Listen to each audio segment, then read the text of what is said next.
അപകടം നിത്യസംഭവമായ പന്നിത്തടം സെന്ററിൽ 24 മണിക്കൂറും പ്രവർത്തിക്കുന്ന സിഗ്നൽ ലൈറ്റുകളും സ്പീഡ് ബ്രേക്കറുകളും ദിശാബോർഡുകളും ഉടൻ സ്ഥാപിക്കണമെന്നാവശ്യപ്പെട്ട് ബിജെപി എരുമപ്പെട്ടി മണ്ഡലം കമ്മിറ്റിയുടെ നേതൃത്വത്തിൽ പ്രതിഷേധ സമരം നടത്തി.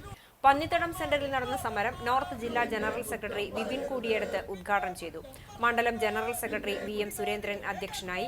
വിഷ്ണു അമ്പാടി, രാജേഷ് കുട്ടഞ്ചേരി, ഇ. ചന്ദ്രൻ, അഭിലാഷ് കടങ്ങോട്, എം.വി. ധനീഷ്, ബാബു അദൂർ, ജോജു കൊളങ്ങാടൻ, രാജേഷ് അയ്യാൽ, ഉണ്ണികൃഷ്ണൻ അമ്മാത്ത് തുടങ്ങിയവർ നേതൃത്വം നൽകി.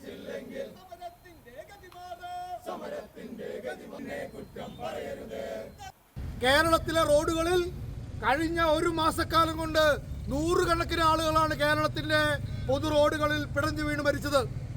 ഈ തൃശ്ശൂർ മഹാനഗരത്തില്, തൃശ്ശൂർ റൗണ്ടില് ഈ പോലീസിന്റെയും സർക്കാരിന്റെയും ഭരണകൂടത്തിന്റെ അധികാര സ്ഥാപനങ്ങളുടെ തിരുമുറ്റത്ത് റോട്ടില് കുഴിയിൽ വീണ ബൈക്ക് യാത്രകൻ വണ്ടി കയറി മരിച്ചിട്ട് ഇന്നേക്ക് ഒരാഴ്ച തികയുന്നേ ഉള്ളൂ.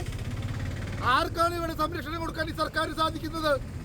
ആർക്കാണ് സംരക്ഷണം കൊടുക്കാൻ സർക്കാർ സാധിക്കുന്നത്? എത്ര വർഷമായി ഈ റോഡിന്റെ പണി തുടങ്ങിയിട്ട്?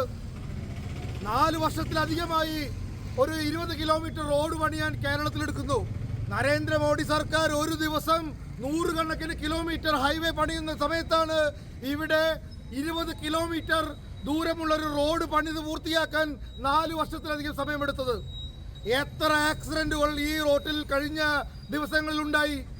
എത്ര ആക്സിഡന്റുകൾ? ആരെങ്കിലും നടപടിയെടുത്തോ? ആർക്കെങ്കിലും അതിൽ കുറ്റബോധമുണ്ടോ? ഇനി നാം കാണാൻ പോകുന്നത് എന്താ? ഈ റോഡ് പണി കഴിഞ്ഞ് അതിന്റെ ഫ്ലെക്സുമായി ഇവിടുത്തെ സഖാക്കൾ ഇറങ്ങും.